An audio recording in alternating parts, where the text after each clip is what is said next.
Hello friends, എല്ലാവർക്കും good morning. അപ്പോൾ ചെമ്പനീർ പൂവിൻ്റെ ഇന്നത്തെ സൂപ്പർ ഹിറ്റ് വിശേഷത്തിലേക്ക് എല്ലാവർക്കും സ്വാഗതം. അങ്ങനെ ആ ഒരു വീട് ഭയങ്കര ദുഃഖത്തിലാഴ്ന്നിരിക്കുകയാണ്. കാരണം അത്രയും വലിയൊരു ചതിയാണല്ലോ ശ്രുതി ചെയ്തിരിക്കുന്നത്. ആ ഒരു സങ്കടത്തിൽ എല്ലാവരും എന്തൊരുങ്ങി നിൽക്കുകയാണ്. അപ്പോൾ സച്ചി ഇങ്ങനെ ഇരിക്കുമ്പോൾ രേവതി വന്ന് പറയുകയാണ്, സച്ചിയേട്ടാ എനിക്ക് തൊട്ടും വിശ്വസിക്കാനായിട്ട് പറ്റുന്നില്ല. ഇതിൽ എന്തൊക്കെയാണ് കാണിച്ചു കൂട്ടിയത്? അവൾ ഈ കുടുംബത്തിൽ അവൾ കാരണമല്ല ഇത്രയും പ്രശ്നത്തിനുള്ള കാരണം എന്നൊക്കെ പറയുമ്പോൾ നമ്മുടെ രവിയും വരിക. അപ്പോൾ രവി വന്നിട്ട് ശരിയാണ്, ശ്രുതി ചെയ്തത് തെറ്റ് തന്നെയാണ്. അവൾ എന്തൊക്കെയാണ് കാണിച്ചു കൂട്ടിയത്? നമ്മളോട് ഇത്രയും നാൾ അവൾ കള്ളം പറഞ്ഞ് ജീവിച്ചു. അവൾ പണക്കാരിയാണ്, അങ്ങനെയാണ് ഇങ്ങനെയാണെന്നൊക്കെ പറഞ്ഞുകൊണ്ട് ജീവിച്ചു. പക്ഷെ ചന്ദ്ര കാണിച്ചത് വലിയൊരു തെറ്റാണ്. കാരണം അവൾ പണക്കാരിയല്ല എന്ന പേരിൽ അവളെ ചന്ദ്ര പുറത്താക്കിയിരിക്കുന്നു. അങ്ങനെ ഒരിക്കലും ചെയ്യാൻ പാടില്ലെന്ന് തന്നെയാണ് എൻ്റെ ഒരു തീരുമാനം. കാരണം ഒരു പണക്കാരിയല്ലെന്ന് വിചാരിച്ചുകൊണ്ട് എന്തിനാ അവളെ പുറത്താക്കുന്നത്? അവൾ തെറ്റ് ചെയ്തു, അവൾക്ക് അതിനുള്ള ശിക്ഷയും കിട്ടണം. പക്ഷേ പണക്കാരിയല്ല എന്ന പേരിൽ അവളെ പുറത്താക്കുന്നത് ശരിയല്ലെന്ന് തന്നെയാണ് ഇത് എന്നൊക്കെ പറയുകയാണ് നമ്മുടെ രവി. ഇത് കേട്ട് കഴിഞ്ഞപ്പോഴേക്കും ചന്ദ്ര ഓടി വരിക. ചന്ദ്ര ഓടി വന്നിട്ട് ഞാനിപ്പോൾ വിചാരിച്ചേ ഉള്ളൂ നിങ്ങൾ എന്തുകൊണ്ട് ഇത് പറയുന്നില്ല എന്ന്. അവളെ പുറത്താക്കിയത് തന്നെയാണ്. ചന്ദ്രേ, നീ എന്തൊക്കെയാണ് ചന്ദ്ര ഈ പറയുന്നത്? അവളെ പുറത്താക്കാനുള്ള കാരണം എന്താ? അവൾ പണക്കാരിയല്ല എന്ന് നീ അറിഞ്ഞു. അതുകൊണ്ട് അവളെ പുറത്താക്കാതിരിക്കുന്നത്. രവിയേട്ടൻ എന്നോട് തത്വങ്ങളും പറഞ്ഞുകൊണ്ട് വരണ്ട. ഞാനിതൊന്നും വകവെച്ച് കൊടുക്കുന്ന ആളല്ല. ഞാൻ ഏതായാലും അവൾക്കുള്ള ശിക്ഷ കൊടുത്തിരിക്കും. അവളെ ഇനി ഈ വീട്ടിലേക്ക് കയറ്റില്ല. ചന്ദ്രേ, ഇതിനു മുമ്പും നീ അവളെ പുറത്താക്കിയിട്ടുണ്ട്. ആ സമയത്തൊക്കെ നീ അവളെ വീണ്ടും തിരിച്ചു വിളിച്ചിട്ടേ ഉള്ളൂ. ഇപ്പം എന്താ കാരണം? ഇപ്പോൾ പണക്കാരിയല്ല എന്ന് അറിഞ്ഞുകൊണ്ടല്ലേ? അപ്പോഴേക്കും നമ്മുടെ സച്ചിയാണെങ്കിൽ അതെ അവൾ ഇപ്പോൾ പണക്കാരിയല്ല എന്ന് അറിഞ്ഞു കഴിഞ്ഞപ്പോഴേക്കും അമ്മക്ക് അവളെ വേണ്ട. പണക്കാരിയാണെന്ന് മുമ്പ് അറിഞ്ഞപ്പോഴേക്കും തലയെ കയറ്റി വെച്ചിരിക്കുകയായിരുന്നല്ലോ. ഇപ്പോൾ സത്യാവസ്ഥ അമ്മയുടെ മുന്നിൽ തെളിഞ്ഞപ്പോൾ അമ്മയ്ക്ക് അവളെ വേണ്ട. അതാണ് ഇപ്പം ഇതിനെല്ലാത്തിനും കാരണം എന്ന് പറഞ്ഞപ്പോഴേക്കും നിങ്ങൾ ആരും അവളെ ന്യായീകരിക്കേണ്ട. എനിക്ക് അവളെ ഉൾക്കൊള്ളാനായിട്ട് പറ്റില്ല. അവൾ ഇനി ഈ കുടുംബത്തിലേക്ക് കാലെടുത്ത് വെക്കില്ല. അവളോട് സഹതാപം പറ്റി ആരെങ്കിലും അവളെ വിളിച്ചുകൊണ്ട് വരാനോ ഇങ്ങോട്ട് കൊണ്ടുവരാനോ ആണെങ്കിൽ നിങ്ങളുടെ ഭാവമെങ്കിൽ ഇവിടെ ചോരപ്പുഴൊഴുകും. എനിക്കതേ പറയാനുള്ളൂ. എൻ്റെ മോനെ വേറൊരു ജീവിതം കിട്ടിക്കോളും. ഇത് കേട്ട് കഴിഞ്ഞപ്പോഴേക്കും നീ എന്തൊക്കെയാ ചന്ദ്ര ഈ പറയുന്നത്? നിൻ്റെ മോന് വേറൊരു ജീവിതം കിട്ടിക്കോളുമെന്നോ? അപ്പോൾ നിൻ്റെ മോനെ കൊണ്ട് വേറൊരു കല്യാണം കഴിപ്പിക്കാനാണോ? അതെ, നിൻ്റെ മാത്രം മോനല്ല, എൻ്റെയും കൂടി മോനാണ്. ഞാനും കൂടി തീരുമാനങ്ങൾ എടുക്കേണ്ടി വരും. രവിയേട്ടൻ അതിലേക്ക് കയറി ഇടപെടേണ്ട. രവിയേട്ടൊന്ന് ആലോചിച്ച് നോക്ക്.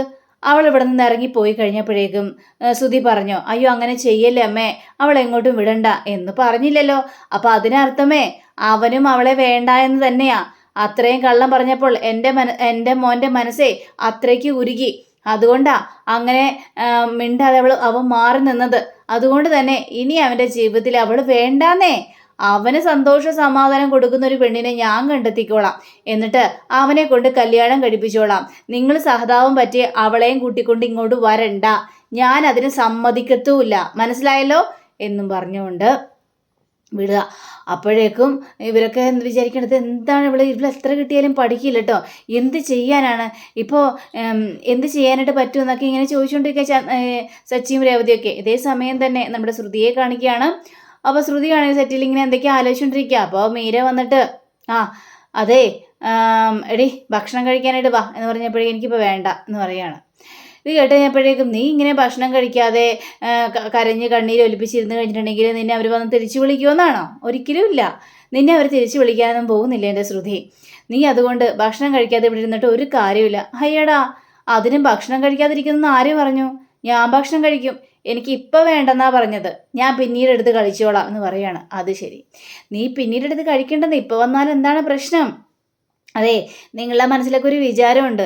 ഈ ഒരു സംഭവത്തിൽ ഞാൻ കണ്ണീര് ഒലിപ്പിച്ച് കരഞ്ഞ് ഇതാക്കി ഞാൻ പട്ടിണി കിടന്ന് മരിക്കുമെന്ന്. അങ്ങനെയൊന്നും സംഭവിക്കില്ല. ഞാൻ ഭക്ഷണം കഴിക്കും. എങ്കിൽ പിന്നെ വാങ്ങിങ്ങോട്ടെ, ചുമ്മാ ഡയലോഗ് അടിക്കാതെ എന്നും പറഞ്ഞ് നമ്മുടെ ശ്രുതിയും കൂട്ടിക്കൊണ്ട് ടേബിളിൻ്റെ പുറത്തേക്ക് ചെല്ലുക. അങ്ങനെ ചെന്ന് അവിടെ നിന്നിങ്ങനെ ഭക്ഷണം കഴിക്കാൻ തുടങ്ങി കഴിഞ്ഞപ്പോഴേക്കും ശ്രുതി പറയുകയാണ്, അല്ല ശ്രുതി ഭക്ഷണം കഴിച്ചിട്ടുണ്ടാവുമോ ഇപ്പോൾ എന്ന് ചോദിച്ചപ്പോഴേക്കും അതിന് അവനെക്കുറിച്ച് ആലോചിക്കുന്നത്. നീയല്ലേ പറഞ്ഞത് അവന് വിശപ്പ് സഹിക്കാനായിട്ട് പറ്റില്ല, അതുകൊണ്ട് അവൻ പെട്ടെന്ന് തന്നെ ഭക്ഷണം കഴിക്കും എന്നൊക്കെ നീ തന്നെയല്ലേ പറഞ്ഞത്? അത് ശരിയാണ്, ഞാൻ തന്നെയാണ് പറഞ്ഞത്. അവൻ വിശപ്പൊന്നും സഹിക്കാൻ പറ്റില്ല. പക്ഷെ ഇങ്ങനെയൊരു പ്രശ്നം ഉണ്ടായല്ലോ. അപ്പോൾ അവൻ എന്നെക്കുറിച്ച് ആലോചിച്ചുകൊണ്ട് നിൽക്കുക ആയിരിക്കോ എന്ന് പറഞ്ഞപ്പോഴേക്കും നിനക്കേ വട്ടാണോ വട്ട്, മുഴുത്ത വട്ട്. അവൻ നിന്നെക്കുറിച്ച് ആലോചിക്കുകയൊന്നുമില്ല. അമ്മ പറയുന്നതിനപ്പുറം പോകാത്ത ഒരാളല്ലേ സുധി, അതുകൊണ്ട് നിന്നെക്കുറിച്ച് ആലോചിക്കോ? എന്നാലും അവനെ ഞാനെന്ന് പറഞ്ഞ ജീവനാ. ഞാനില്ലാതെ അവന് ജീവിക്കാനായിട്ട് പറ്റില്ല. അവൻ കരഞ്ഞ് കരഞ്ഞ് വല്ലാത്തൊരവസ്ഥയിലായി കാണും മീരെ. അതുകൊണ്ട് അവൻ എന്നെക്കുറിച്ച് ഓർക്കാത്ത ഒരു നിമിഷം പോലും ഉണ്ടാവില്ല. എനിക്കറിയാം അവൻ എന്നെക്കുറിച്ച് ആലോചിക്കുമെന്ന്, എനിക്ക് നന്നായിട്ട് തന്നെ അറിയാമെന്നും പറയാണ്. അത് ശരിയാണ്. കാരണം അമ്മ നിന്നെ പുറത്താക്കി കഴിഞ്ഞപ്പോഴേക്കും സുധിയൊന്നും മിണ്ടിയില്ലെങ്കിലും ആ മനസ്സിൻ്റെ ഉള്ളിൽ ഭയങ്കര വേദനയായിരിക്കും. നിന്നെ അത്രയും മാത്രം സ്നേഹിച്ചാണല്ലോ. അവനൊരു സോഫ്റ്റാണ്, എല്ലാ കാര്യത്തിലും ക്ഷമയോടെ കേൾക്കുന്നൊരു മനുഷ്യൻ. അതുകൊണ്ടാണല്ലോ ഇത്രയും നാൾ നീ അവനെ പറ്റിച്ച് ആ വീട്ടിൽ കഴിഞ്ഞത്. അപ്പോൾ അവന് ചിലപ്പോൾ നിന്നെ പുറത്താക്കി കഴിഞ്ഞപ്പോഴേക്കും ഭയങ്കര സങ്കടമായി കാണും. പക്ഷെ അമ്മയോട് എതിർത്ത് സംസാരിക്കാൻ പറ്റാത്തത് കൊണ്ടായിരിക്കും അങ്ങനെ ഒരു സിറ്റുവേഷനിൽ അവൻ നിന്നത്. അതൊന്നും കാര്യമാക്കാൻ നിൽക്കണ്ട. അത് തന്നെയാണ് ഞാനും പറയുന്നത്. പക്ഷെ എനിക്ക് എങ്ങനെയെങ്കിലും അങ്ങോട്ട് കയറി ചെന്നേ മതിയാവുള്ളൂ. എനിക്കും അവനെ തന്നെയാണ് ഏറ്റവും വലിയ ജീവൻ. എനിക്ക് അവനെ മാത്രം മതി, വേറെ ആരും വേണ്ട. അവൻ എൻ്റെ ലൈഫ് ലോങ് അവൻ എൻ്റെ കൂടെ തന്നെ ഉണ്ടെങ്കിലേ എനിക്കൊന്നും ചിന്തിക്കേണ്ട ആവശ്യമില്ല. ഞാൻ അവനെ അത്രമാത്രം സ്നേഹിക്കുന്നുണ്ട് മീര. എനിക്ക് അവനൊരിക്കലും തള്ളിക്കളയാനായിട്ട് പറ്റില്ല മീര എന്നും പറഞ്ഞുകൊണ്ട് ഈ നമ്മുടെ ശ്രുതി പറയണം. എന്തായാലും ഏതിനൊരു ഇതുണ്ടാവോടി, നമുക്ക് കാത്തിരുന്ന് കാണാം. നീ ഏതായാലും ഭക്ഷണം കഴിക്ക്. ഭക്ഷണത്തിൻ്റെ മുന്നിൽ ഇതൊന്നും പറയേണ്ട ആവശ്യമൊന്നുമില്ല, നീ കഴിക്കുക എന്നൊക്കെ ഇങ്ങനെ സംസാരിക്കുകയാണ്. പിന്നീട് സച്ചിയെ രേവതിയും കാണിക്കുകയാണ്. അപ്പോൾ സച്ചി ഇങ്ങനെ ഇരിക്കുമ്പോൾ രേവതി വരിക. രേവതി വന്നിട്ട് എന്താ പറ്റിയിട്ട് സച്ചിയേട്ടാ എന്ന് ചോദിച്ചപ്പോഴേക്കും രേവതി നമ്മുടെ വീട് നോക്കിയേ, എല്ലാം ഉടഞ്ഞ് തരിപ്പണമായി പോയ പോലെ ആയിപ്പോയില്ലേ, എന്ത് ചെയ്യും എന്നൊക്കെ ചോദിച്ചപ്പോഴേക്കും എന്ത് ചെയ്യാനാണ് സച്ചിയേട്ടാ, എല്ലാത്തിനും കാരണക്കാരി ശ്രുതിയല്ലേ. ശ്രുതി കള്ളം പറഞ്ഞ് ഇവിടെ പിടിച്ചു നിൽക്കാനായിട്ട് നോക്കി. പക്ഷേ ആ കള്ളത്തരങ്ങളെല്ലാം പൊളിഞ്ഞു കഴിഞ്ഞപ്പോഴേക്കും ശ്രുതിയെ അടിച്ച് പുറത്താക്കിയേ അമ്മ.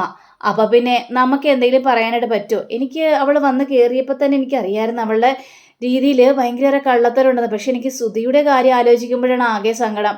അവനും ആകെ സങ്കടപ്പെട്ട ഒരവസ്ഥയിലല്ലേ നിൽക്കുന്നത്. നമുക്കിതെല്ലാം കണ്ട് കേട്ടില്ല എന്നൊക്കെ വിചാരിച്ചുകൊണ്ട് നിൽക്കാനായിട്ട് പറ്റുമോ രേവതി എന്നൊക്കെ പറയാണ്. സച്ചിയേട്ടാ വന്നതെല്ലാം വന്നു, ഇനിയിപ്പോൾ എന്ത് ചെയ്യാനായിട്ട് സാധിക്കും എന്നൊക്കെ ഇങ്ങനെ സംസാരിച്ചുകൊണ്ടിരിക്കുന്ന സമയത്താണ് പെട്ടെന്ന് സച്ചിയുടെ ഫോണിലേക്ക് ഒരു കോൾ വരുന്നത്. അപ്പോൾ സച്ചി എടുത്ത് നോക്കിക്കഴിഞ്ഞപ്പോഴേക്കും ഏത് ശ്രീകാന്താണല്ലോ. പെട്ടെന്ന് രേവതിയുടെ ഫോണിലേക്കും കോൾ വരിക. ഇങ്ങനെ എടുത്ത് സച്ചിയേട്ടാ. രേവതി നോക്കിക്കഴിഞ്ഞപ്പോഴേക്കും ദേ ഇത് വർഷയാണല്ലോ. ഇതെന്താ രണ്ടുപേരും ഒരേ സമയത്ത് നമ്മുടെ ഫോണിലേക്ക് വിളിക്കുന്നത്? ഇനി അവർ തമ്മിൽ വലിയ അടികൂടി കാണോ, എന്തെങ്കിലും പ്രശ്നമായി കാണോ? ശരി സച്ചിയേട്ടൻ സംസാരിക്കും, ഞാൻ അങ്ങോട്ട് മാറിയെന്ന് സംസാരിക്കാം എന്ന് പറഞ്ഞുകൊണ്ട് ഇവർ അങ്ങോട്ടും ഇങ്ങോട്ടും മാറിയിട്ട് ഫോൺ എടുക്കുകയാണ്. രണ്ടുപേരോട് എന്താ വർഷേ, എന്താ ശ്രീകാന്ത് എന്ന് ചോദിക്കുകയാണ്. അപ്പോൾ നമ്മുടെ രേവതി ചോദിക്കുന്നുണ്ട്, അല്ല ഇനി എന്തെങ്കിലും പ്രശ്നമുണ്ടോ? നിങ്ങൾ തമ്മിലിവിടെ അടി കൂടിയോ? ഞങ്ങളിവിടെ ഒരു അടിയും കൂടിയിട്ടില്ല, നല്ല എൻജോയ് ചെയ്ത് നിൽക്കുകയാണ്. ഓ സമാധാനം. ഈ ഒരു വിളി കേട്ട് കഴിഞ്ഞപ്പോഴേക്ക് ഞങ്ങൾ പേടിച്ചു പോയി. നിങ്ങൾക്ക് ഇനി എന്തെങ്കിലും അടി കൂടിയോ അതിനു വേണ്ടിയാണോ വിളിക്കുന്നത് എന്ന് ശരിക്കും പേടിച്ചു പോയായിരുന്നു കേട്ടോ. ഇടഞ്ഞപ്പോഴേക്കും അതൊന്നുമില്ല, അവിടെ എന്തൊക്കെയുണ്ട് വിശേഷം? അപ്പോൾ സച്ചിൻ രേവതിയൊക്കെ ഇങ്ങനെ പറഞ്ഞുകൊണ്ടിരിക്കണേ, എടാ ശ്രീകാന്ത് ഇവിടെ ഒരു പ്രശ്നം ഉണ്ടായടാ. അതെ ശ്രുതിയുടെ ഇളയച്ചനെ കല്യാണപ്പന്തലിൽ വെച്ച് കണ്ടു. അതെന്താ കല്യാണപ്പന്തലിൽ അവരെയും കല്യാണം ക്ഷണിച്ചിട്ടുണ്ടായിരുന്നു? ഒന്ന് പോടാപ്പനെന്ന്. അതെ ചെറുക്കൻ്റെ അമ്മാവനായിരുന്നു ഈ ശ്രുതിയുടെ ഇളയച്ചൻ. അങ്ങനെ സകലമാന കാര്യങ്ങളും പറയാണ്. എൻ്റെ ദൈവമേ ഇതെന്തൊക്കെയാണ് നടക്കുന്നത്? അപ്പോൾ വർഷയും പറയണം അവർ മഹാകള്ളിയാണ് കേട്ടോ. ഓരോ ദിവസവും അവർ കള്ളത്തരം പറഞ്ഞ് എങ്ങനെ പിടിച്ചു നിന്ന് ആലോചിച്ചിട്ടുണ്ടേ. അവർക്ക് അങ്ങനെ തന്നെ വേണം, ശിക്ഷ കിട്ടണം. ഞങ്ങളൊരു കാര്യം ചെയ്യാം, എത്രയും പെട്ടെന്ന് അങ്ങോട്ട് വരാം, ഞങ്ങൾ ഇനി ടൂറൊന്നും നിൽക്കുന്നില്ല. അതൊന്നും വേണ്ട, ഇവിടെ നടന്ന സംഭവം നിങ്ങളോട് പറഞ്ഞതേ ഉള്ളൂ, ഇങ്ങോട്ട് വരാൻ വേണ്ടി പറഞ്ഞതല്ല. നിങ്ങൾ എവിടേക്കാണ് പോകാൻ ആഗ്രഹിച്ചതോ അവിടെ എല്ലാം പോയിട്ട് സമാധാനത്തോടെ സന്തോഷത്തോടെ തിരിച്ചു വന്നാൽ മതി. അതല്ലേ ചേച്ചി, ഞങ്ങൾ ഇവിടെ നിന്നിട്ട് അവിടെ അത്രയും കുടുംബത്തിൽ അത്രയും പ്രശ്നം നടന്നു. അപ്പോൾ ഞങ്ങൾ ഇവിടെ നിൽക്കുന്നത് ശരിയാണോ? നിങ്ങളിവിടെ വന്നതുകൊണ്ട് വലിയ കാര്യമുണ്ടോ? പ്രശ്നം ഇതിൽ പരിഹരിക്കാനായിട്ട് പറ്റുമോ? ഇല്ലല്ലോ. പിന്നെ എന്തിനാ മക്കളെ നിങ്ങൾ ഇങ്ങോട്ട് വരുന്നത്? എല്ലാ പ്രശ്നങ്ങളും സോൾവ് ആകും. നിങ്ങളുടെ രീതിയിൽ സന്തോഷിച്ചിട്ട് വന്നാൽ മതി എന്ന് രണ്ടുപേരോടും പറയാണ്. അങ്ങനെയും പറഞ്ഞുകൊണ്ട് ഫോൺ വയ്ക്കുക. ഫോൺ വെച്ച് കഴിഞ്ഞപ്പോഴേക്കും എൻ്റെ സച്ചിയേട്ടാ അവരിങ്ങോട്ട് തുള്ളാൻ വേണ്ടി നിൽക്കുകയായിരുന്നു. ഏതായാലും സമാധാനം ആയല്ലോ എന്നൊക്കെ പറഞ്ഞുകൊണ്ട് അങ്ങനെ നമ്മുടെ സുധിയെ കാണിക്കുകയാണ്. അപ്പോൾ സുധിയാണെങ്കിൽ ഭയങ്കര സങ്കടത്തിൽ എന്തൊക്കെ ഇങ്ങനെ ആലോചിച്ചുകൊണ്ടിരിക്കുക.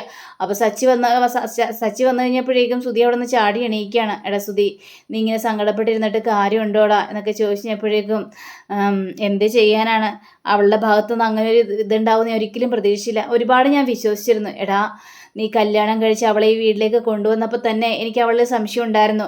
അവളുടെ ഓരോ പെരുമാറ്റങ്ങളും അവൾ പറയുന്ന ഓരോ രീതികളിലും എനിക്ക് അവളോട് സംശയം ഉണ്ടായിരുന്നു. പക്ഷേ നീയേ ഒരു പാവത്താനാ, അതുകൊണ്ട് നിന്നെ അവൾ മണ്ടനാക്കി. നീ മണ്ടത്തരം കാണിച്ചു കൂട്ടി. അതേടാ, ഞാൻ മണ്ടൻ തന്നെയാണ്. അതുകൊണ്ടാണല്ലോ എല്ലാവരും എന്നെ പറ്റിച്ചുകൊണ്ടിരിക്കുന്നത്. എനിക്കൊന്നും ചെയ്യാൻ പറ്റാത്തൊരവസ്ഥയായത്. എടാ, നീ സങ്കടപ്പെടല്ലേടാ. നീ അപ്പോഴേ ഒന്ന് സ്ട്രോങ് ആയിട്ട് ചോദിക്കണമായിരുന്നു. അപ്പം നിന്നെ അവൾക്ക് പേടി കാണുമായിരുന്നു. ഇത് പേടിയില്ല, ഒന്നുമില്ല, നീ ഒന്നും ചോദിക്കില്ലെന്ന് അവൾക്ക് മനസ്സിലായി കഴിഞ്ഞപ്പോഴേക്കും അവളെ വീട്ടിൽ കയറി അങ്ങോട്ട് നിരങ്ങി. അതാണ് സംഭവിച്ചത്. അല്ലെങ്കിൽ ഇത്രയും കള്ളത്തരങ്ങളൊന്നും അവൾ കാണിച്ചു കൂട്ടില്ലായിരുന്നു. ദേ, അങ്ങനെയായിരുന്നെങ്കിൽ ഒരിക്കലും ഇങ്ങനെ ഒന്നും സംഭവിക്കില്ലായിരുന്നു. ഇനി സങ്കടപ്പെട്ടിരുന്നിട്ടൊന്നും കാര്യമില്ലല്ലോ. എടാ, എൻ്റെ ജീവിതം തകർന്നടാ. ഞാനിപ്പോൾ വല്ലാത്തൊരു അവസ്ഥ നിൽക്കുകയാണ്. എടാ, നീ ഒന്ന് ആലോചിച്ച് നോക്കിക്കണ്ടേ.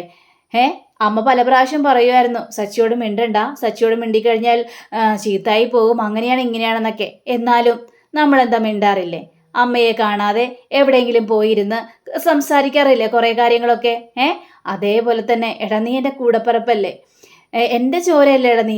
നിനക്ക് എന്തെങ്കിലും ഒരു പ്രശ്നം വന്നാൽ എനിക്ക് മാറി നിൽക്കാനായിട്ട് സാധിക്കോ? നിനക്ക് എന്തെങ്കിലും സങ്കടം വന്നാൽ എനിക്കത് കണ്ടു നിൽക്കാനായിട്ട് പറ്റോടാ?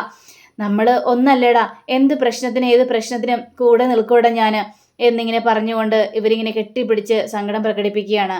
അപ്പോൾ അങ്ങനെ കാണിച്ചുകൊണ്ടാണ് ഇന്നത്തെ റിവ്യൂടെ അവസാനിച്ചിരിക്കുന്നത്. അടുത്ത റിവ്യൂവിനായി കാത്തിരിക്കുക, സബ്സ്ക്രൈബ് ചെയ്യുക. എല്ലാവർക്കും നല്ലൊരു ദിനം ആശംസിച്ചുകൊണ്ട് തന്നെ നമസ്കാരം. Thank you. ബൈ.